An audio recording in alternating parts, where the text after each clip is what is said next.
CCTV 김호준의 뉴욕타임스. 네, 김호준의 뉴욕타임스. 오늘은 특별한 손님을 저희가 모셨습니다. 평소에 모시기 대단히 힘든 이분을 모시고 오늘은 특집으로 꾸며보겠습니다. 네. 김용민의 시사 돼지. 우리 저 권영세 의원께서 나오신다고 해서. 네, 권영세 의원. 참고로 한나라당. 그냥 의원이라고 하면 모르시는 분들만 그래서 권영길 의원께서 나오신다고요? 이렇게 한번 물어봤는데 네. 권영세 의원이시라고 하셔서 아니 어떻게 저희 프로그램에 이렇게 저희가 섭외가 갔는데 예. 거절할 줄 알았는데 예. 승낙을 하신 거예요. 예, 글쎄 말이에요. 여기 두루두루 연락을 드렸는데 세 가지 반응이 나옵니다. 첫 번째, 거기가 어디라고요? 미국 뉴욕타임스입니까? 여기 있고, 두 번째가 됐습니다 하고 끊는 경우가 있고, 세 번째, 아이고 거기가 한겨레에서 하는 거죠? 이렇게 되물어 오시면서 호의를 보이시는 분들이 있는데 0.2% 정도 됩니다. 예, 그 경우가. 지금 다시 말씀드리지만 저쪽에 우리 그 보좌진, 보좌관. 제가 보기에 저 보좌진은 말이죠. 예. 스파이를 모셔야 됩니다. 여기에 나가라고 했다는 것 자체가 스파이라고 모셔야 돼요. 트로이의 목마라고. 예. 저희가 이제 유일하게 남경필 의원이 한번 나왔습니다. 남경필 의원이 저는 남경필 의원을 오래 알았거든요. 이분은 굉장히 오래 알았기 때문에 그나마 승낙을 하신 건데 저를 전혀 모르시는 이 악마의 소굴에 먹이가 돼서 이렇게 스스로 걸어 들어오신 이유가 뭔가요? 우선 거기부터 밝혀보죠. 글쎄, 저는 이렇게 이제 상대방 얘기 듣는 거 참 좋아해요. 저하고 생각 다른 사람들. 그런 정치에 있어서 여러 가지 이슈들에 대해서 이 똑같은 사람들한테만 들으면은 일종의 마스터베이션밖에 안 됩니다. 그래서 상대방한테 좀 이렇게 닥달을 당해봄으로써 자기 생각을 고칠 수도 있고 또 혹은 자기 생각을 정리할 수도 있고 그다음에 자기 생각이 맞다고 확신할 수도 있고 뭐 그런 기회가 되니까 저는 이런 기회도 뭐 닥달 당해서 좀 제가 또 도움이 되겠죠. 네. 피약증이 좀 있어요. 피약증. 자위행위가 아니라 타위행위를 추구를 하십니다. 메조키스트. 저희 방송은 평소에 보십니까? 많이 못 봤어요. 많이 못 봤는데 우리 아까 말씀드렸듯이 우리 저 비서관이 술에 목마요? 네. 거기에 제가 저에 대해서 좀 칭찬했다는 게 요만큼 있다 그래가지고 그래서 여기 굉장히 우호적으로 나왔는데 지금 분위기는 조금 이상한 것 같아요. 저희가 2년 동안 하면서 약 3초 정도 칭찬한 적이 있는 것 같아요. 3초.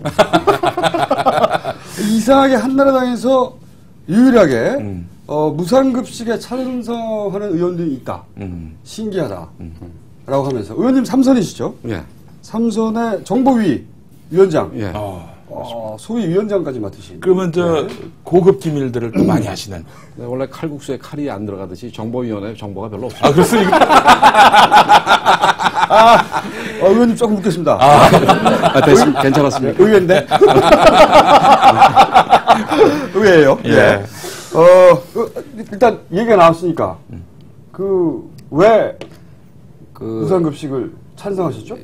저는 진보 보수 아까 잠깐 얘기했습니다만 진보 보수의 입장에서 바라볼 문제가 있고 또 어떤 부분은 그러니까 있는 그대로 사실을 보고 그 사실에 대해서 어떤 식의 우리가 정책적인 대응을 해야 되는가 이념을 떠나서 그렇게 이렇게 봐야 될 부분이 있다고 생각을 하는데 사실은 정책에 있어서 대부분이 사실 그렇게 봐야 돼 후자로 봐야 된다고 생각을 합니다.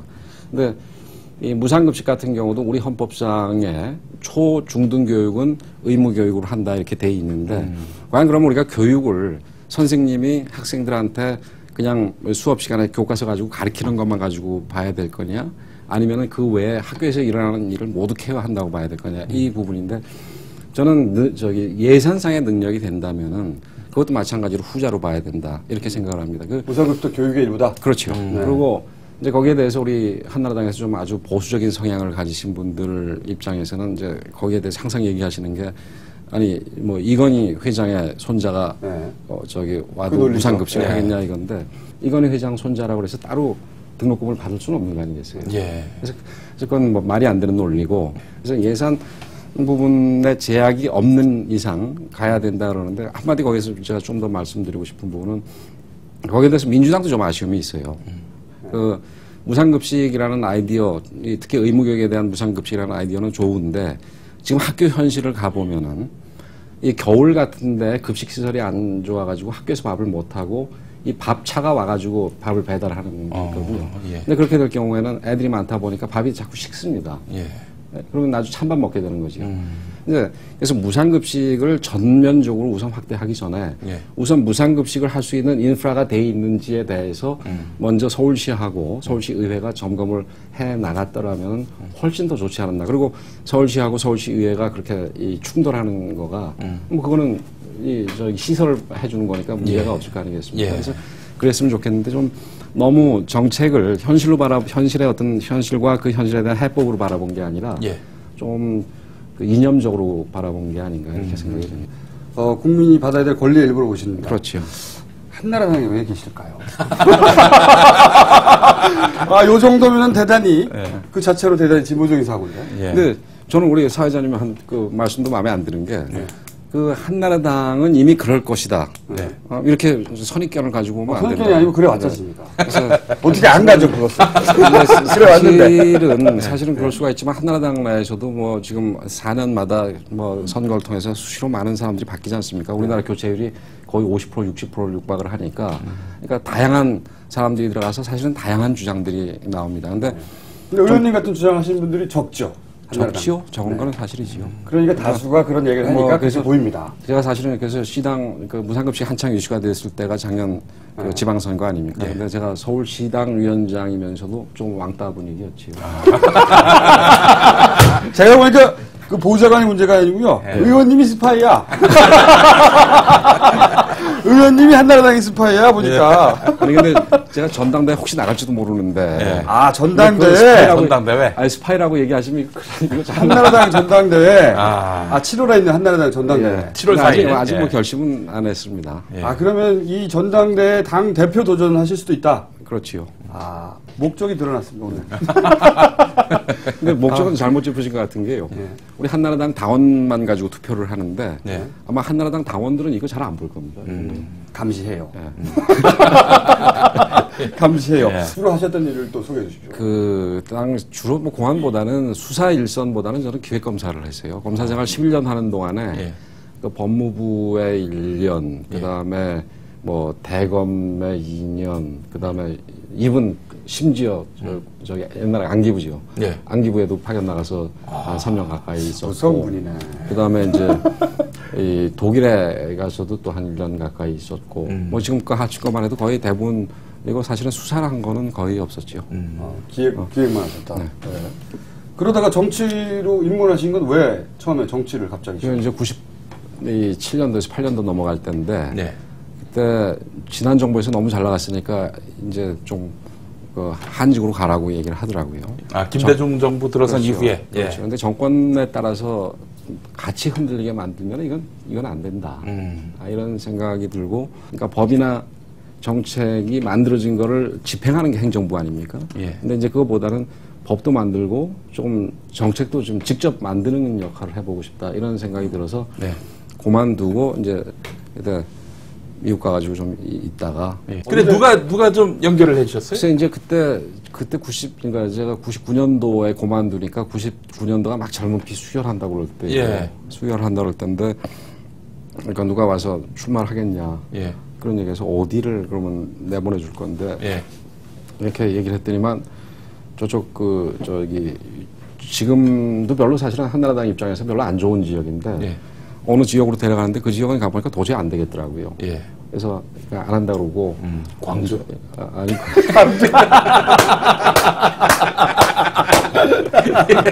아주 먹이려고.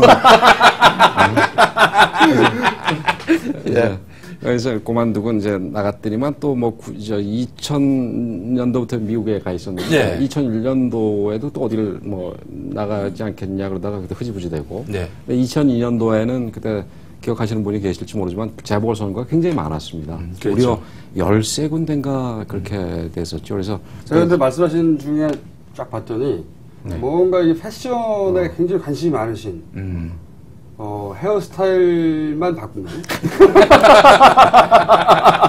제가 좀 삐진 게 있는 게 어떤 우리 한나라당에 좀 여기자들이 굉장히 많이 있습니다. 네. 근데 여기자가 제 뒷모습이 멋있다는 거예요. 그래서 뒤태. 예, 뒤태. 그래서 뭐 이왕이면 앞이라고 그러지 왜 뒤라고 그러냐 그랬더니 거짓말을 못 하는 거죠.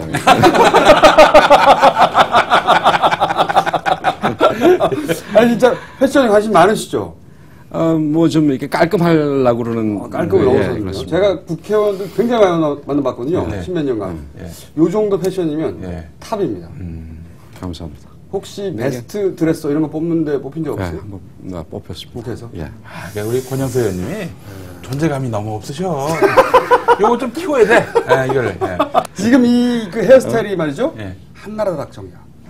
대단히 한나라 닥정이에요 지금. 네. 이것만 바꾼 다음에 네. 무상급식 주장하시잖아요. 사람들이 당을 몰라. 어딘지. 게다가 개량 한복을 입는다. 그러면 이게 완전히 민주노동당이야. 말하는 내용은 민주노동당 같은데 이런 생각하실 수 있습니다. 예. 그런데 이렇게 왕따를 당하시다가 어떻게 7월 대표가 되실 생각을 지금 은근히 하고 계신 거 아니겠습니까? 또 게다가 우리 권영서 의원님이 지난 대선 때부터 쭉 네. 친이도 아니고 친박도 아니고 거의 뭐 자로된 듯한 그런 그 중립의 길을 걸어오셨단 말이죠. 뭐 사실은 우리가 한나라당이 야당 시절 때는 뭐 저도 소위 야당의 주류로서 그래서 활동을 많이 했었죠. 근데 제가 중립하면서 좀 약간 외톨이가 됐던 이유는 당시 그러니까 제가 최고위원을 하고 있었는데 그 2007년도 이제 경선 과정에서 보면서 당시로 봐서는 우리 한나라당이 그 당시에 이명박 후보가 됐건 박근혜 그 후보가 됐건 누가 되든 이긴다. 근데 경선이 너무 치열하다 보니까 이게 거의 뭐 당이 깨질 판이에요. 경선 룰도 뭐 몇 개월이 지나도록 합의가 안 되고 뭐 이런 상황이기 때문에 그래서 그리고 또 그 경선 룰을 갖다가 아주 제대로 하기 위해 가지고 이제 중립적인 인사를 찾는데 다 이 개파로 나눠져 있어가지고 중립인적인 사람을 찾을 수가 없어요. 그래서 그런 모습을 보고 이건 지금 이번 판에는 내가 중립을 하면서 좀 객관적으로 관리를 해야 되겠다 이렇게 했는데 이제 그 다음부터는 이제 좀 미움을 많이 샀죠. 특히 정치를 네, 할 때 그렇지요. 어느 계보도 속하지 않으면 할 수 있는 게 없잖아요. 그래서 근데 이거 계보가 사실 있는 거는 뭐 나쁘다고 생각은 안 합니다. 근데 계보 사이에 어떤 이 움직임이 자유로워야지요. 그래서 사실은 우리 사회에 있어서도 계급은 어쩔 수 없이 있는 거 아니겠습니까? 그런데 그 계급이 아래 계급이 위에 계급에 자유롭게 올라가고 윗 계급도 잘못하면 밑에 계급으로 떨어지고 이런 그러니까 소위 그 이동 가능성이 있어야 되는데 개파 내에서도 요즘 같은 경우 뭐 얼마든지 사람별로 이념별로 나눠줄 수 있을 거 아니겠습니까? 그런데 지금 한나라당의 기존의 모습은 그 개파 간에 너무 칸막이가 높았던 거지요. 그래서 그걸 좀 어떻게 허물어 보려고 그랬는데, 그러니까 저는 그 정치 시작하면서 계속 야당에만 있다가 처음으로 여당이 돼 보니까 여당의 어떤 이 작동 원리는 참 많이 다르더라고요. 그게. 어떻게 다릅니까? 그러니까 우선 야당의 경우에 있어서는 모든 힘이 당내에 다 있는 거 아니겠습니까? 근데 여당 같은 경우는 당 외에 청와대라는 블랙홀이 있는 거지. 청와대와 청와대 그 주변에. 청와대가 블랙홀입니까? 예, 일종의 거기 다 빨라가지고. 스파이가 맞아. 그러니까 거기서 어떤 힘을 다 가지게 되니까 그게 좀 묘하게 되는 겁니다. 그리고 그러니까 어떤 당의 보통 통상적인 정치에서는 그러니까 뭐 초선보다 재선이 좀 더 목소리가 클 수가 있고 그다음에 재선보다 삼선이 목소리가 클 수 있고 뭐 이런 식 아니겠습니까? 예. 근데 여기는 그러니까 여당인 경우에 있어서는 대통령과 좀 가까우면 목소리가 더 크고 선수는 뭐 아무것도 아니게 이런 부분이 있더라고요. 그래서 초선이 그냥 까부는 경우가 굉장히 많죠. 저는 뭐 특히 누가 까불던가요? 제가 혹시 전당대회에 나가게 될 거라는 점을 좀 고려해 주시고요. 자, 그러면 그렇게 계보가 튼튼한데 지금 뭐 얼핏 봐도 흔히 말하는 이재호 계보가 있고 그다음에 또 현빈 박근혜. 계보, 이상득 계보가 있고 또 박근혜 계보도 있고 거기다가 소장포도 자신의 목소리를 내고 있는데. 예. 근데 지금 이제 한나라당의 분위기는 그러니까 계보가 어느 정도는 좀 허물어 가져가거나 최소한 주류로서 여태까지 좀 당을 좀 뭐 저는 그렇게까지 표현을 해도 된다고 생각을 하는데 그 당을 어떤 면에서는 전횡을 했다고 할 수 있는 그런 쪽에 힘이 빠지기 시작하는 상황이거든요. 특히 전횡을 한 사람이 누군가요? 전당대회 가능성이 있다. 아니, 혹시 그분 성이 이씨입니까? 이신 많잖아요. 아, 근데 제가 봤을 때. 이 씨가 다시라면 더 하시려고. 아니, 개파 간에 담은 다 아직 있는 것 같은데, 가만히 보시기에, 중립적인 위치에서 보시기에, 월담하는 사람들이 좀 보이지 않습니까? 저보고 요즘에는 뭐 친박이라고 많이들 쓰는데, 친박 쪽이라고 많이들 쓰는데, 이제 그러니까 그런 것 같아요. 저는 뭐 계속 그 자리에 있는데, 그러니까 친이의 핵심에 계시던 분들이 중립을 확 와버리니까, 제가 상대적으로 이게 뭐 막쪽에 가 있는 거처럼 이질적이니까. 몇 명의 중립으로 왔나요? 뭐 그렇게 주장하시는 분들이 좀 있는 것 같아요. 한 20-30명 정도 됩니까? 뭐 제가 숫자는 모르겠습니다. 20명이 넘나요? 모르겠습니다. 정두원 의원도 있지 않습니까? 그러면 이 대표가 된다는 건 말이죠. 혼자는 못 되는 거잖아요. 그렇죠. 이번에 만약에 7월 전당대에 나가신다면 어떤 세력과 함께 하시려고 하는 겁니까? 글쎄요, 그건 뭐 이제 지금부터 생각을 해봐야죠. 생각 다 해보셨으면서. 뭐 여기 오면 굉장히 솔직하게 얘기를 하려고 했는데 가끔씩은 솔직하지 못하는 부분도 있습니다. 네. 아직 딜이 다 안 끝났나요? 네, 이거는 생각을 해보고 그다음에 뭐 한나라당에 지금 개파가 있으니까 뭉탱이표를 가져와야 되는 거는 뭐 맞는 현실인 것 같은데 그렇더라도 지금 한나라당이 지금 굉장히 위기 상황이라는 데 대해서는 한나라당 당원들이 다 생각들을 하거든요. 그리고 지금 내년 당장 총선에도 굉장히 어려움이 있을 것 같고 또 특히 내년 대선에도 우리가 비록 제일 강력한 후보를 갖고 있다 하지만 그게 특히 우리 정치가 굉장히 유동성이 심하지 않습니까? 그래서 JP가 그런 말 하셨잖아요. 우리나라 대선은 2달이면 뛰어. 2달이면 돼요. 2달이면은 완전 판이 다 바뀐다는 얘기입니다. 2달 안에. 그런 변동성이 굉장히 큰 상황이기 때문에 21만이라는 당원들을 가지고 하는 거니까 그러니까 우리 당에 지금 어떤 인물을 전면으로 내세워야 되느냐 이런 부분에 대해서 조금 전략적인 판단을 할 거라고 저는 생각을 합니다. 이 당권하고 대권이 지금 분리가 돼 있지 않습니까? 그래서 이 대권에 도전할 분들은 이번에 전당대회를 나오지를 않기 때문에 지금 이제 이 전당대회에서 뽑을 당 대표 같은 경우는 우선 당이 지금 4.27 재보궐선거로서 완전히 거의 박살나다시피 한 민심의 측면에서 그런 부분을 추스려 가야 되는데 추스릴 때 좀 이렇게 다 함께 아울러서 같이 가야 된다 말입니다.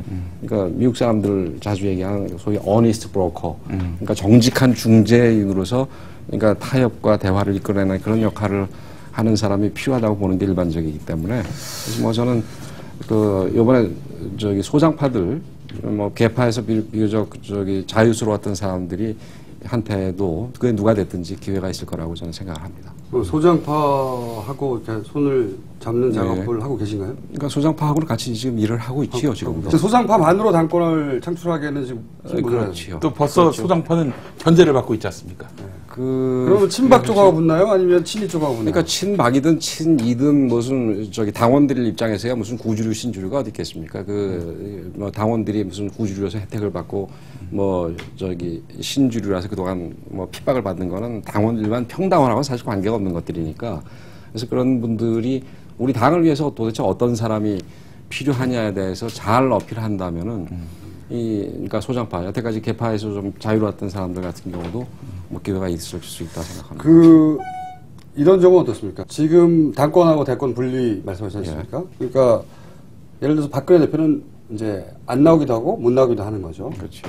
당권을 놓기도 어렵고 잡으려니 부담스럽고 그렇죠. 이런 애매한 상황인데 그래서 친박 쪽하고 어떤 딜을 하거나 연대하거나 하는 딜의 가능성이 높은 거 아닙니까 현재? 공천 문제. 공천 문제는 사실은 그게 지난 18대 때는 굉장히 이례적인 경우입니다. 그때는 대통령 선거 후에 직후에 당선자가 있는 상태에서 그 세력이 좀 많은 상태에서 그러니까 공천을 행사하면서 또 특히 지금 일부 몰지각하게 행사를 한 부분이 있거든요. 특히 친이가 친박을 다 죽였죠. 그래서 그런 측면이 있기 때문에 거기에 대해서 이제 더 이상 그런 일이 반복되기는 좀 어려울 겁니다. 그리고 또 상황도, 그러니까 뭐, 다른 대선 주자가 떠오르게 되고, 내년 초면 안 그러겠습니까? 네. 그리고 대통령의 힘은 아무래도 시간이 지나가서 임기 말에 가까울수록 좀 줄어들고 그러니까,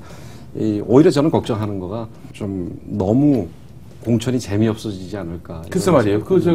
의원님 말씀대로라면은 친박의 기득권도 인정하고 뭐 이런 식이라면은 내년에 뉴페이스는 나오기 힘든 거 아닙니까? 글쎄요. 그래서 그러니까 제일 좋은 방법은 뭐 공천권을 갖다가 이제 국민들한테 돌리는 부분이겠지요. 그래서 국민들이 사실은 여야가 지금 논의 중에 있고 지금 한나라당에서는 굉장히 적극적으로 지금 주장하고 있는 부분이 완전히 오픈으로 프라이머리 하자. 네.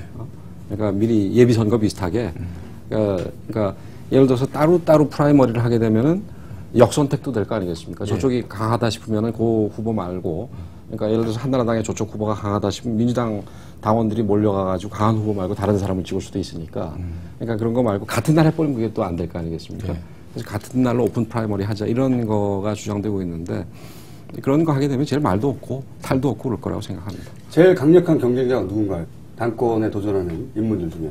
지금 뭐 신문에서 뭐 다 이렇게 많이 나와 있으니까. 그 중에서 내가 지금 뭐 뚜렷한 일방적인 강자는 지금 없을 거라고 봅니다. 그러면 저희가 이제 당 대표가 되실지도 모르니까 미리 사상 검증을 좀 할게요. 북한에서 지금 이명박 정부에서 이런 언더테이블 딜이 왔다 하고 폭로를 해버렸어요. 현재 현 정부의 대북 정책에 대해서는 어떻게 생각하십니까? 지금 대북 비밀 접촉이라는 거에서 설만 듣고 있었고 뭐 정확하게 알고 있지는 못했습니다. 그런데 그래서 그 전에는 어떤 식으로 우리 현 정부의 정책을 얘기를 했냐면은 과거 노무현 김대중 정부 시절에는 대북 정책에 평화만 있었고 통일이 없었다. 그러나 이명박 정부의 대북 정책에는 통일만 있고 평화가 없었다. 이렇게 비판을 하면서 뭐 제대로 된 통일 정책이 되려면 보수진보 떠나가지고 이 통일을 지향을 하고 통일을 위해서 압박할 부분을 압박을 하되 그 과정에 있어서의 평화는 확보를 해야 된다. 이 통일 문제, 남북 문제라는 게 사실은 이 안보 문제이고 무슨 정치 문제이고 그렇기도 하지만 한편으로는 소위 코리아 디스카운트라는 말에서 보듯이 경제 문제이기도 하고 한반도 불확실성. 그렇죠. 남남 갈등이라는 면에서 볼 때 어떤 사회적인 문제이기도 하고 그렇지 않습니까? 그래서 그런 부분에서 진보 정권이든 보수 정권이든 평화 관리는 하고 또 진보 정권이든 보수 정권이든 통일 지향은 해야 된다고 보거든요. 근데 이 정부에 대해서는 이 대화 부분이 너무 없지 않았느냐. 심지어 그쪽 관련해서 일하는 분들이 지난번에 군사실무회담 제의가 왔을 때 그러니까 이 연평도 천안함 부분에 대해서 사과를 안 했으니까 대화할 수 없다라는 식의 얘기를 하는 거 보고 말 안 되는 얘기다. 그건 최소한 거기 가서 너들 이거를 사과하지 않으면은 그 부분에 대해서 사과가 없다면은 지금 그러니까 국내 정치적인 이유를 보더라도 우리가 한 발짝도 의미 있는 남북관계 대화의 진전이 어려우니까 이거 해라고 나가서 얘기를 하든지 해야지 사과하기 전에는 우리가 만나지도 않는다 그러면 사과의 기회도 없는 거 아니겠습니까? 그런데 그때 또 몰래 만났어요. 근데 그런 점에서 볼 때는 이 접촉한 부분에 대해서는 저는 찬성을 합니다. 그리고 특히 정상회담은 정상회담 같은 경우는 그거는 어느 정부나 앞으로도 심지어 민노당에서 집권한다 하더라도 아마 비밀 접촉할 수밖에 없을 겁니다. 그래 저도 생각을 합니다. 일거에 딜이 가능한 정상회담이면 그러면 이제 접촉 가능성 항상 열어둔 상태에서 비밀 접촉을 하는 것과 국민들한테는 절대 사과하기 전에 만나지 않겠다고 해놓고 비밀 접촉하는 건 다른 거죠. 뭐 그런 면에서 겉과 속이 좀 달랐던 부분 우리 많이 달랐습니다. 조금 다르지 않고 너무 놀랐어요. 혼란이 왔습니다. 현 정부의 대북 정책에 대해서 이제 지나치게 강공 드라이브였다. 그것만 있었다. 뭐 저도 어느 정도 압박을 해야 될 필요가 있고 그다음에 예를 들어서 유엔 대북 결의안에 대해서도 기권을 하고 북한 인권법에 대해서도 눈 감고 있었던 부분은 사실은 그러니까 그거는 진보 쪽에서도 또 훨씬 더 얘기해야 될 부분이거든요. 인권 부분은. 그런 부분에 대해서는 우리 한나라당에서 인권법을 지금 통과시키려고 하고 있고 그다음에 이 대북 유엔에서 인권 규탄 결의안이라는 것에 대해서 찬성하는 것에 대해서는 전적으로 찬성하고 뭐 크게 봐가지고는 저도 보수주의자 입장에서 한나라당의 대북 정책과 궤를 같이 하지만 아쉬움은 중간에 있어서의 어떤 과정 관리에 있어서의 평화 확보는 절대로 필요하다. 그렇게 보지요. 근데 지금 뭐 이거는 지나간 얘기입니다만은 인권을 정말 걱정하면 이제 밥은 굶게 하지 말아야 되는데 법보다 그래도 되지 않습니까? 그것도 사실은 좀 아쉬움이 있는 부분이지요. 네. 아쉬움이 인권을 있는 말하려면 쌀은 주고 할 수 있지 그러니까 않습니까? 이 쌀과 비료 이런 부분에 대해서 무슨 그러니까 지난 정부에서 일부 이 지적을 받았던 부분이 사실은 야 다음번 대환 나오면은 이거 줄게 이런 식으로 이 대가 관계가 있었던 부분이 있었거든요. 근데 그런 거 말고 실제로 이 북한에 대해서 어려운 사람들에 대해서는 이거 조금 지원하는 게 인도적 지원하는 게 저는 맞다고 보고요.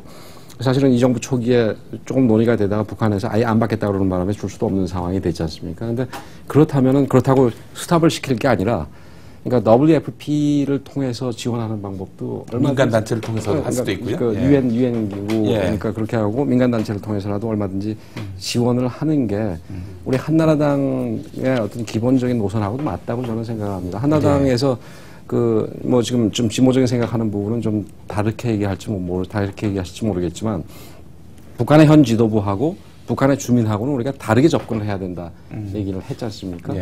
그런 면에도 저는 부합하다고 보고요. 근데 이제 인권법 한 가지만 더 말씀드리면 이제 왜냐하면 이 얘기가 그 보수와 진보 사이에 굉장히 큰 그렇죠. 입장 차이긴 한데 이제 진보 진영에서 이렇게 생각하는 거죠. 최소한 제가 트로이의 목마는 아니라는 거가 여기서 입증이 되는 거죠. 목만 아니네요. 트로이예요. 그러니까 그 인권법을 이제 관철시켜야 된다라고 주장하면서 이제 북한에서 이제 인민들이 소위 말하는 평범한 사람들이 굶어 죽는데도 쌀을 지원하지 않는 건 그러니까 이걸 보면서 정말로 인권을 걱정해서 북한 인권을 거론하는 게 아니고 북한이 그만큼 인권이 없다는 거를 드러내기 위해서 그런 도덕적 우위에 쓰기 위해서 정치적 의도에서 인권법을 관철시키려고 하는 거니까 라고 생각하는 겁니다. 진보적에서. 그 인권법의 진정성이 없다. 그래서 제가 지적을 하고 싶은 게요. 지금 북한하고 그 어떤 도덕적인 우위에 쓰겠다, 무슨 뭐 경제적인 우위가 있는 것처럼 보이겠다 하는 체제 경쟁할 때는 이미 좀 지난 상황이죠. 그럼 더더욱이 사실은 쌀 같은 거, 비료 같은 거 지원해 주면서 한나라당 내에서도 인도적인 지원을 하자는 의견이 사실 많습니다. 누가 맡고 있는 겁니까? 그 정부와 청와대에 이 당이 좀 일방적으로 끌려간 게 아닌가. 지금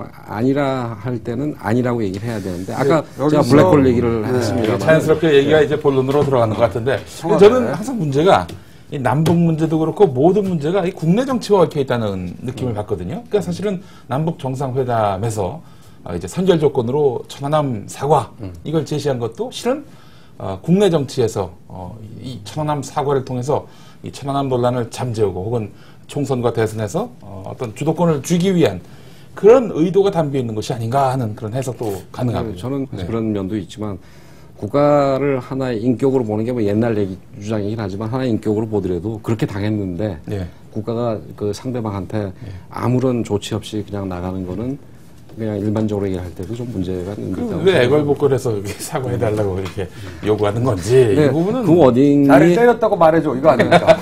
제가 제발 돈 줄 테니까 나를 때렸다고 말 좀 해줘. 지금 이제 확인된 거는 근데 북한에서 얘기한 워딩이니까 그걸 어디까지 믿어야 될지 알고. 근데 우리 정보위원장님이시니까 남과 북이 이제 뭐 비밀 접촉이든 공식 접촉이든 간에 하여간 협상을 할 때는 양측이 다 녹음을 할 거란 말이죠. 정말 사실 무근이면 펄펄 뛰어야 되는 거죠. 그 녹취록을 공개한다든지 이럴 텐데. 그런 부분은 공개를 안 하는 게 물론 북한과 우리의 관계는 국가와 국가 간의 관계가 아닙니다. 우리 헌법에 나와 있고 그건 서로 그거는 분명한 건데. 그렇다 하더라도 유사한 국가 관계하고 뭐 유사한 관계가 아니겠습니까? 그런데 그런 차원에서 비밀 그 녹음을 북한이 저렇게 좀 공개한다 그래가지고 우리는 그거 아니다라고 따라서 공개하는 거는 그거는 정상적인 국가가 할 일은 아니에요. 근데 그 비밀 회동의 그 사실 자체를 공개한 건 우리 정부가 먼저 했습니다. 아 그런가요? 네. 청와대 대변인이 제일 먼저 했습니다. 제일 먼저 접촉 사실을 공개했고, 그 다음에 북한이 이제 어제 나왔던 이야기를 한 거죠. 그러면 이제 고도를 받으면 국가가 아니라는 청와대가 다시 트로의 목마로. 여기서 정보위원회를 따로 운영하시는데. 저희가 사실은 이 민주당이나 진보 진영의 뉴스는 잘 안 보고요. 한나라당하고 청와대 뉴스밖에 안 봐요, 저희는. 무슨 얘기가 오갔나 그러고. 아니 근데 사실은 그동안 이명박 대통령이 지나치게 말하자면은 당을 청부업체로 뭐 이렇게 얘기하면 한나라당에서 기분 나쁘시겠지만은 흔히 쓰는 표현은 거수이죠, 거수. 거수. 이렇게 좀 말하자면 당을 뭐 동원 수단으로 이제 활용을 해서 저는 그렇게 얘기를 하고 싶어요. 네. 당이 알아서 긴 게 아닌가. 알아서 긴 게 아닌가. 협박을 하니까 알아서 기는 거 아닌가요? 글쎄 그건 모르겠습니다만 제가 좀 비주류라서 협박이 내려왔는지 안 내려왔는지 모르겠습니다만은 제가 판단할 때는 좀 알아서 긴 게 아닌가. 네. 그래서 그 참 부러웠던 게 오바마가 당선이 된 직후에 그 민주당 상원 의원이죠. 상원의 원내 대표인가 지금 기억하는데 제가 이름은 잊어버렸습니다만 당과 이 백악관은 같은 길을 함께 가는 거지 누가 누구를 뒤따라가지 않는 거다. 이런 얘기를 하는 걸 보고 이게 참 그럴듯하다. 그런 생각을 하고 우리도 좀 그런 모습이 있었으면 좋겠다. 한 가지만 여쭙고 싶습니다. 저희가 항상 뭐 진보 진영의 분석가들이나 아니면은 뭐 시사 평론가들이나 아니면 정치인들 불러가지고 대선 전망 들어본단 말이죠. 근데 이제 이쪽 사이드 이야기고, 정보위원장이시니까, 그리고 중립이시니까, 차기 대선을 어떻게 전망하십니까? 박근혜 대세론이 그 1년 반 뒤까지 계속 2012년의 대선의 전망. 짧게 한번 사실은 들어보시죠. 요즘 국정원이 정치 개입을 안 하기 때문에 너무 재밌었습니다. 잘 말씀은. 정치 개입을 안 하고 그냥 정치래요. 개입할 필요가 없지. 정보위원장으로서 뭐 이게 파악한 건 특별히 없는데 좀 아까 얘기하셨듯이 뭐 우리 이 정치에서 이 대통령 선거는 2달 만에 결정이 된다 그런 거 아니겠습니까? 지금 전망이 다 사실은 필요 없는 얘기고요. 그래서 희망적으로 우리 한나라당이 또 이길 것 같다 이렇게 전망하고 싶습니다. 희망적으로. 네. 그럼 박근혜 전 대표의 가장 강력한 대항마는 누구라고 보십니까? 현재 출마 선언을 했건 안 했건. 뭐 손학규 지금 당 대표지요. 네. 그분이 제일 위협적이지 사실은 손학규 대표하고는 저하고는 굉장히 가까웠어요. 굉장히 친해서 2006년도에 그 지사로 계실 때 그 서울 지역의 의원으로서는 저 혼자 그 북한 평양에 같이 갔다 왔어요. 그때 이제 그때 왜 같이 안 나오셨어요, 그러면?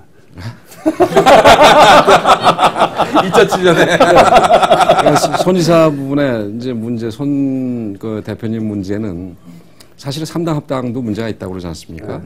근데 이거는 3당 합당할 때처럼 누구를 끌고 나가지도 못하고 혼자 가서 이 야당으로 가가지고 여기서 뛰다가 갑자기 저쪽에 대선 후보가 된 거 아니겠습니까? 그래서 그 부분은 문제가 있고 대선 진행되는 과정에서도 그 부분은 분명히 그 감점으로 작용을 해야 된다. 그래야지 우리 정치가 누가 되든 간에 그런 식의 행태가 없어질 수 있다. 손학규 대표를 가장 강력한 경쟁자로 보시고 그런데 손학규 대표는 그렇게 나갔기 때문에 문제가 있다. 저도 그렇게 생각합니다.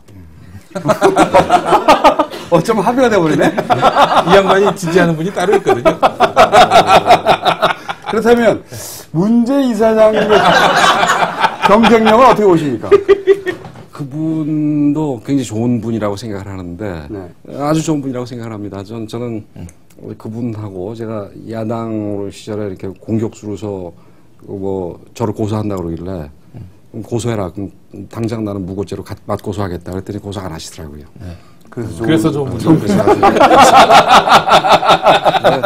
이건 농담이고 굉장히 소위 말해서 진정성이 있는 분이니까 사실은 지도자감이라고 생각을 합니다. 근데 이제 정치는 굉장히 현실적인 거기 때문에 과연 그게 어느 정도 치고 올라올 수 있을 것인가.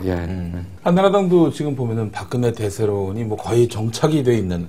근데 여기에 안주하다 보면은 대선 때까지 흥행을 사실 해야 되는 거 아니겠습니까? 그래서 또 희망적으로 얘기를 하자면은 우리 한나라당 입장에서는 지금 두 번에 걸쳐서 네. 소위 그 대세론에 네. 크게 한번 당해봤지 않습니까? 예. 한 번에 두 번. 이회창입니다. 이게 정말. 그래서 97년도 하고 97년도는 저는 관료로 있었고 그다음에 2002년도에는 정치에 막 입문해가지고 8월에 입문해서 12월에 대선을 치르면서 겪어봤는데 그런 어떤 트라우마가 있으니까 그러니까 이번에는 좀 잘 할 수 있을 거라고 생각합니다. 너무 없잖아요, 지금.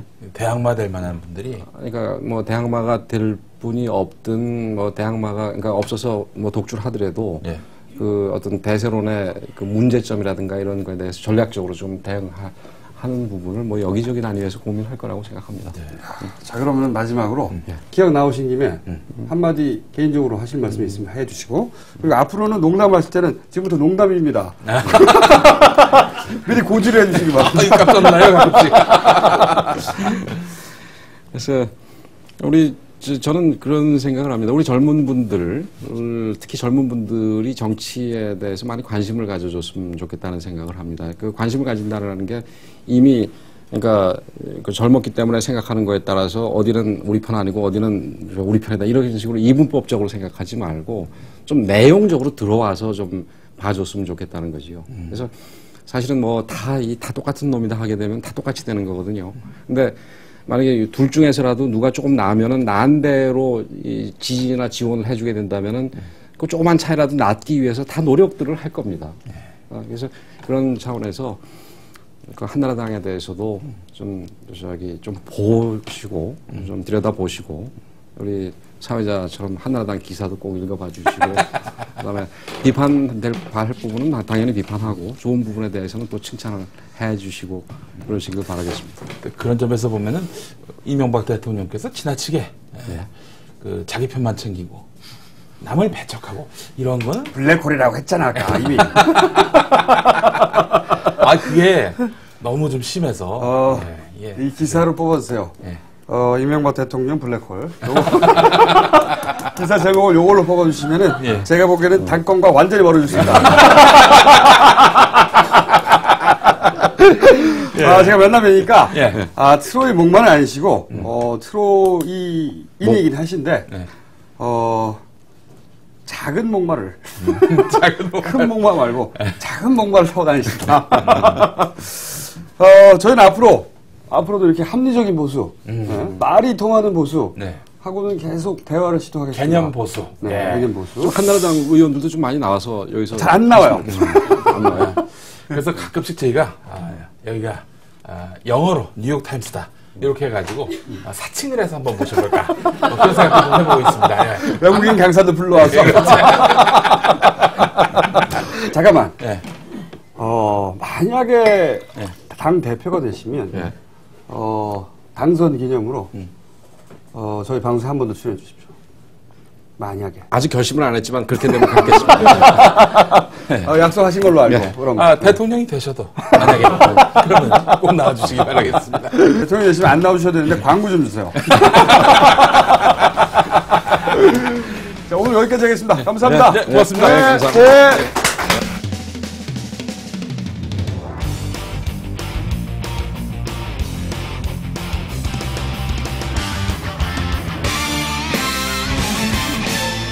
대한민국의 정치 현황을 진단한다. 정봉주의 PSI. 정봉주 PSI.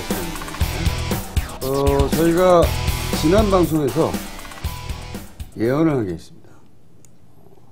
물론 지난 2년간 줄기차게 주장했었으나 최근까지는 아무도 주목하지 않았던 틀림없이 북한과의 딜을 통해서 돌파구를 마련하려고 할 것이다.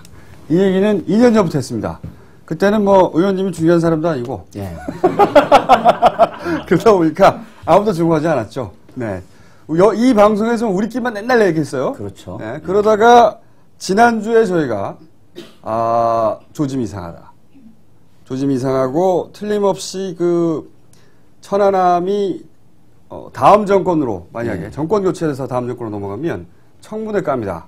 그렇기 때문에 다음 정권에서의 청문회를 피하기 위해서 그 음모론을 없애기 위해서 당사자인 북한이 어떤 모양새로든 인정하는 그런 발언을 하도록 유도하려고 할 것이다. 이런 예언을 했었어요, 우리가. 첫 번째 예언은 그거고, 두 번째 예언은 뭐냐면, 뒷거래가 있을 것이다. 장사꾼들은, 네. 이건 저의 예언이었습니다만은, 그래? 장사꾼들은, 반드시 언더 테이블이 있다. 돈 봉투가 왔다 갔다 할 것이다. 그것이 어마어마한 규모가 될 텐데, 아이, 큰일 났다, 이거. 요것이, 지난주에 예언이었습니다. 다 터졌어, 이번 주에. 어떻게 하면 좋아? 자랑 한번 하시죠, 일단. 이게 정치의 후진성이라고 하는 건 받아들일 수 있는데 정치 평론의 후진성이에요, 이거는. 의원님만 그걸 맞췄다는 건 예언했다는 거잖아요. 그렇죠. 이게 이제 그 정도 수준은 모두 다 볼 수 있는 수준이 돼야지 정치가 선진 수준이 되는데. 쑥스러우세요? 평소 안 하던 짓을 하세요. 그래서 시중에 널려 있는 평론가들이 아무리 많은 뭐 합니까? 저 하나만도 못한데. 수백 명의 평론가가 있어봐야 소용이 없어. 제가 보기엔 북한에서 PS를 봤어요. 네, 봤어요, 이게. 이렇게 하면 되구나. 그렇죠. 네. 북한에서 본다고 우리가 국가보안법에 걸리는 건 하나도 없죠. 북한 잘못이죠. 북한 잘못이죠.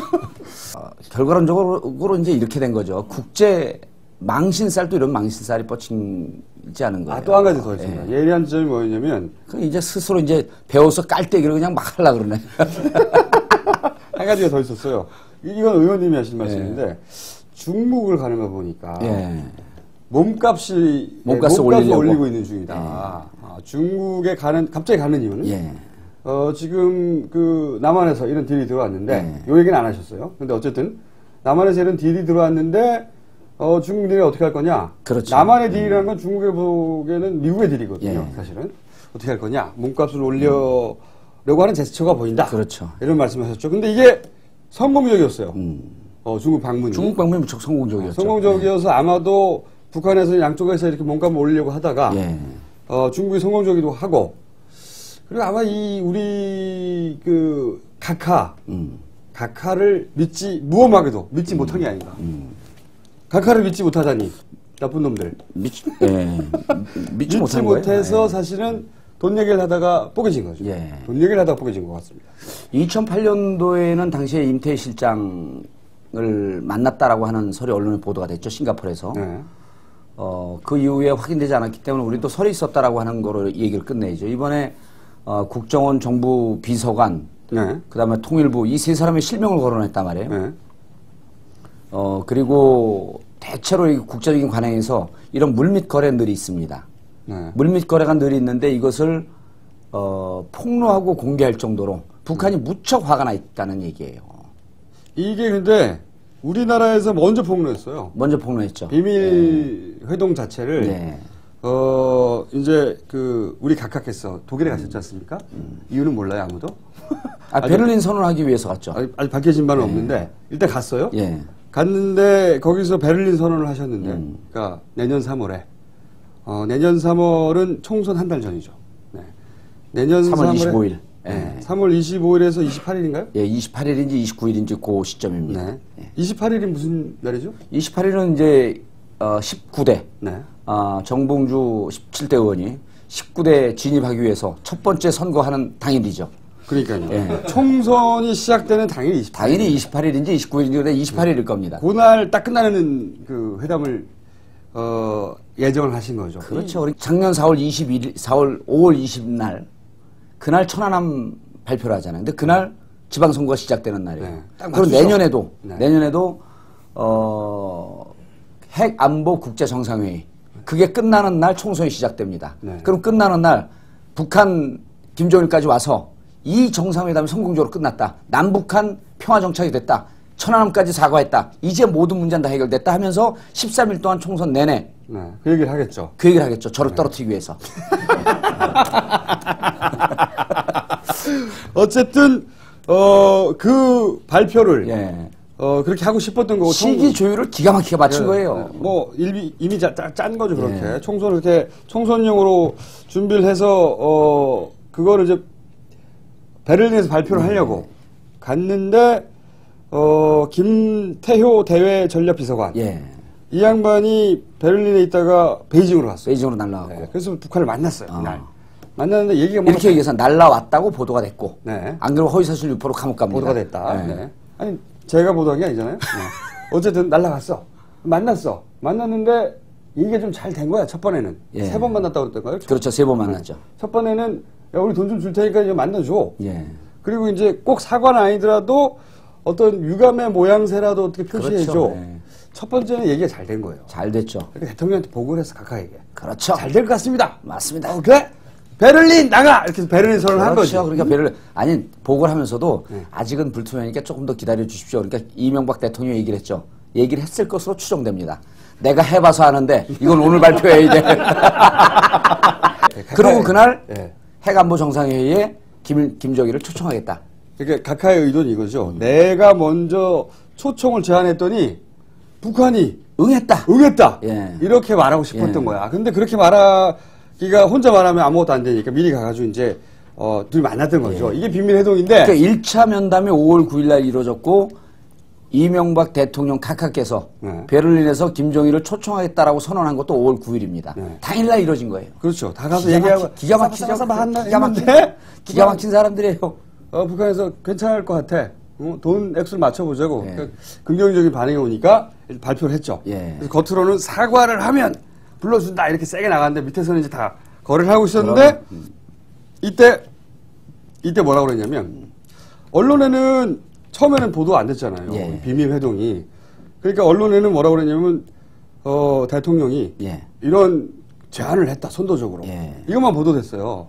그러니까 기자들이 아니 돈 줄 테니까 그러니까 네가 반성하면 한국에 불러줄게. 이런 제안을 누가 받냐 북한에서. 그렇게 언론 보도가 나왔죠. 그러니까 청와대에서 뭐라고 그랬냐면 아니야 우리 이 일을 잘하고 있어. 제스처가 아니야.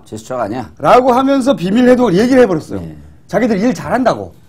요때 뽀록이 난 거죠, 요때. 그렇죠. 뽀록이. 돌이켜보면 사실은 북한에게 당한 겁니다. 당한 거죠. 왜 당했냐면 5월 9일 날은 북중 정상회담이 보도되지 않았어요. 그러니까 이쪽에서 만나자 그러니까 니들 만나봐야 손해볼 거 뭐 있냐 하면서 이미 북한은 내부적으로 북중 정상회담을 준비하고 있었던 거죠. 너희들 만나서 무슨 얘기하는지 한번 들어보자.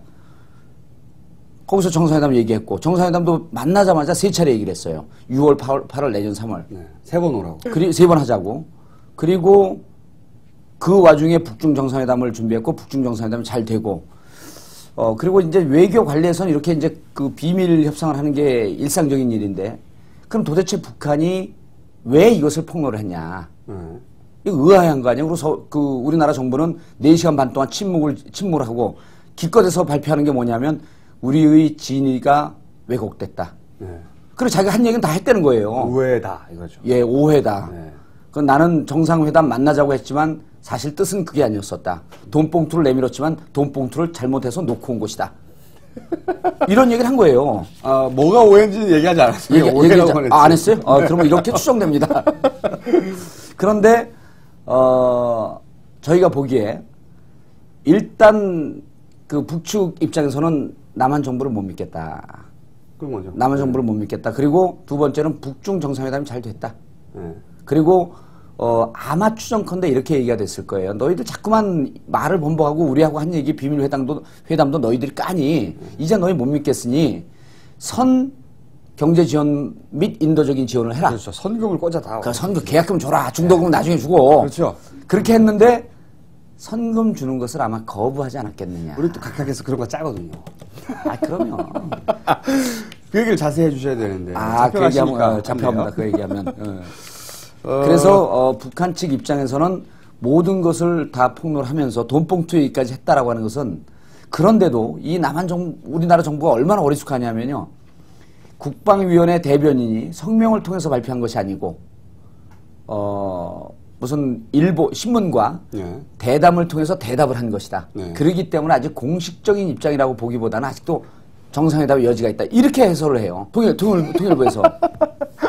남북 정상회담은 끝난 겁니다. 그리고 지난 4년 동안 3년 동안 북한을 몰아서 피를 말려서 압살하려고 했던 이 계획은 이미 다 수포로 돌아간 거예요. 북한은 그러면 그럴수록 북중 정상회담을 통해서 경제 교류를 통해서 완전히 살아갈 수 있는 활로로 개척을 했거든요. 앞으로 정상회담은 없습니다. 이제 단정적으로 얘기할 수 있는 게 이 꼼수가 다 드러났기 때문에 더 이상 이제 정상회담 없고 이명박 대통령 입장에서는 한반도 문제에 있어서는 미국이 주도하고 중국이 주도하고 여기서 새 사이에 껴갖고 그냥 쳐다만 볼 수밖에 없는 그런 입장에 처하게 된 거죠. 그렇죠. 내년 총선과 대선에 영향을 미치려고 이제 예. 보통 쇼를 기획했는데 출연료 섭외를 하다 잘 안 맞은 거예요. 이게. 출연료 성금을 그렇죠. 꽂아달라고 하니까 김정일 대통령 각하라 그럴 뻔했네. 하도 대통령 각하라 그래갖고 김정일 내려오면 네. 출연하는 거 아닙니까? 출연료 줘야죠. 네. 3번씩이나. 그게 이제 거래가 잘 안 된 예. 거죠. 그래서 나가리가 돼버린 거죠. 네. 요거는 저희가 완벽하게 전망하고, 예. 요 정도면은 완벽하게 분석했다고 봅니다. 앞으로 이제 추가 보도가 나올 것은 제가 보기에는, 예. 남한에서 자꾸 까불면 북한에서 녹취록을 깔 거예요. 예. 아니 남한 측 입장에서요. 남한 측 입장에서 우리가 오해다. 그런 말 한 적 없다. 돈봉투는 황당한 일이다. 라고 하면 그 녹취록 까면 되는 거예요. 네. 녹취록 공개하면 되는 거거든요. 싹 들어가 있으니까. 근데 그거 공개할 자신이 없는 거죠. 뭔가 있는 거죠. 그리고 거죠, 이제. 왜냐하면 북한과의 관계가 주도권 완전히 북한이 지게 된 거죠. 까불면 자꾸 녹취록 까버리는 거죠. 하나 더 하라는데요? 네, 좋아요. 그러면, 은진수 사건. 이 사건은, 본론으로 들어가기 전에, 예. 이 은진수, 전 의원과, 예. 정봉주 전 의원과, 두 분 다 전이에요. 거긴 전 위원이고, 네. 저는 17대 의원이고. 네, 전 의원과 전 위원. 이 두 분이, 사실은 과거에 깊은 인연이 있습니다. 이 얘기를 짧게 하고. 예. 그리고 사실 이 사건 자체에 대해서는 이미 뭐 크게 알려졌단 말이죠. 그렇죠. 이제 진행형이 어디로 튈지 모릅니다. 계속 밝혀지겠죠. 네. 요거와 관련된 이제 언론에 보도되지 않은 어떤 디테일한 것들 몇 가지 짚고. 네. 우선 인연을 밝혀주시죠. 언론에도 살짝 나오긴 나왔는데, 당시 2007년도에 제가 BBK 대책위원장으로 있을 때 한나라당의 그 카운터 파트너는 지금 서초를 지역구로 갖고 있는 고승덕 위원이에요. 네. 그분도 무슨 그 증권 상담도 하고 그러니까 증권 쪽에 잘 알고 변호사라 그래갖고 영입을 했죠. 그래서 얼굴 마담은 고승덕이었고, 고승덕 위원이 인터뷰에서 보니까 제가 한 열을 알고 있으면 한 1.5 정도 알고 있더라고요. 전혀 몰라요. 대응을 못해요. BBK에 대해서. 예, BBK에 대해서. 전혀 모르고 있더라서. 실제 그러면 어떻게 저런 사람을 내세웠냐 봤더니 이 사람 자료만 받았는데 그 자료를 제공해주는 대책팀장이 바로 여기 있는 은진수였습니다. 그러니까 뒤에서 법률지원팀장이 법률지원팀장으로 실질적으로 모든 것을 컨트롤하고 있었죠. 근데 이분이 감옥에 갔어 이제. 예. 세상이 뒤집어지기 시작한 거야. 그러니까 이상한 일이 벌어진 거예요. 제가 여긴 소방수거든요. 네. 그러니까 저는 공격수가 아니라 소방수니까 저는 방화범 아니에요. BBK 방화범. 네. 방화범은 구속이 안 되고 소방수는 구속이 된 거예요. 네. 그리고 이 사건을 수사하는 사람이 김홍일 대검 중수부장입니다. 네. 그런데 그때 당시에 중앙지검 3차장으로 있으면서 이 사건을 모두 다 발표하고 검찰의 총책임자였었어요. 그분이 지금 자기 동료인 BBK 대책팀장 은진수를 구속한 거예요. 네. 그래서 저는 처음에 흐지부지 끝날 것이다 하고 봤더니 그게 아니라 이제 검찰이 현 정권으로부터 등을 돌리기 시작했다. 라고 하는 증거가 나오는 게 저축은행의 비리에 대해서 샅샅이 수사를 하겠다. 라고 하는 얘기가 나오기 시작한 거죠. 이 사건은 청와대가 마음대로 무마하려고 해도 무마되지가 않을 것이다. 무마되지 않습니다. 네. 예. 그래서 이것이 이제 우리의 전망입니다. 시청자 여러분들께서도 이제 요 의미를 자세히 이해를 해야 되는데 레임덕 그런데 레임덕 증후군이 여기서 여러 곳에서 보이지만 가장 구체적인 것은 검찰이 언제 등을 돌리기 시작을 하냐. 그게 레임덕의 정확한 바로미터입니다. 그런데 이번에 이 사건을 보면서 저축은행이라고 하는 것은 피할 수 없습니다. 이게 완전히 뇌관이거든요. 그런데 이 사건을 조사하면서 김홍일 중수부장이 어느 쪽으로 갈 것이냐. 저희가 보기에는 무척 현 정권을 사정없이 사정할 것이다. 너무 야해. 뭔 말인지 모르겠어요. 그래서 이 검찰의 이번 행보를 보면은 이제 앞으로 계속 진행됩니다. 이게 상당히 오래 갈 거예요. 그리고 여기에서 튀는 여러 가지 권력형 비리들, 이제부터는 은진수 게이트라고 이렇게 보셔도 됩니다. 근데 이제 은진수 자꾸만 빠지고 뭐 박정도 나오고 어쩌고저쩌고 하고 그러는데 꼬리자르기를 하겠죠. 실질적으로 물타기 하고 여러 가지 그 작전을 하는데 검찰은 이번 사건에 대해서 비교적 정확하게 권력의 중심부로 향하지 않을까 이렇게 봅니다. 그리고 그거를 그것이 발표하느냐 마느냐는 이제 두 번째 문제 같아요. 제가 보기엔 수사는 할 텐데. 발표하느냐 마느냐 하는 것은 범야권 그 후보들, 대선 후보들의 지지율이 박근혜 대표와 거의 차이가 나지 않으면 정권이 뒤집힐 수 있을 것이다. 그런 불안을 느끼면 그런 불안을 느끼면 이제 우리들에게 이쪽 진보 진영에게 줄을 대기 위해서라도 이 수사를 제대로 합니다. 그렇죠. 그렇기 때문에 세 번째 아이템. 이 문재인 대망론은 말이죠. 제가 이 방송을 시작한 첫 시간에 첫 방송 보십시오. 두 번째 방송인가요? 2년 전에 앞으로 문재인 될 것이고 문재인밖에 없다. 그러니까 저렇게 강조하는 게 자리 하나 차지하려고 지금부터 줄 서는 거예요. 어쨌든 이 대망론 잠깐 짚어주시죠. 짧게. 박근혜 전 대표하고 손학규 지지율이 4%로 좁아들었잖아요. 그리고 이제 야권에서 2위로 뜬 게 이제 문재인. 2위를 떴어요. 처음에 리얼미터에서 조사할 때 7등인가 8등인가 나왔고 처음 이름을 넣었을 때 그 다음 조사에서 바로 4등으로 치고 올라갔습니다. 그런데 이번 조사에서 유시민까지 제치고 야권 후보로 2등으로 올라간 거죠. 아니 이 정치를 안 하겠다. 근데 이제 이미 했다고 우리가 이미 김해 단일화 때 했는데 그래서 이번에 그 모 방송국 어떤 여성 앵커가 진행하는 그 방송에 나와서는 역할이 주어지지 피하지 않겠다라고 더 적극적으로 답변을 했어요. 거기까지 들었습니다. 예, 그 역할이 주어지면 피하지 않겠다. 문재인 대망론이라고 하는 것은 잘 모르겠고 다만 우리가 모두 다 함께 해야 된다라고 하는 뜻으로 받아들이고 역할이 오면 피하지 않겠다라고 하는 것은 이미 칼 뽑았다는 얘기죠. 그래서 손학규 대표와의 지지율 격차가 4%인데 손학규 대표는 무척 올라간 거죠. 문재인 후보하고 문재인 후보가 아니라 문재인 전 실장과의 지지율 격차가 10포인트 차이입니다.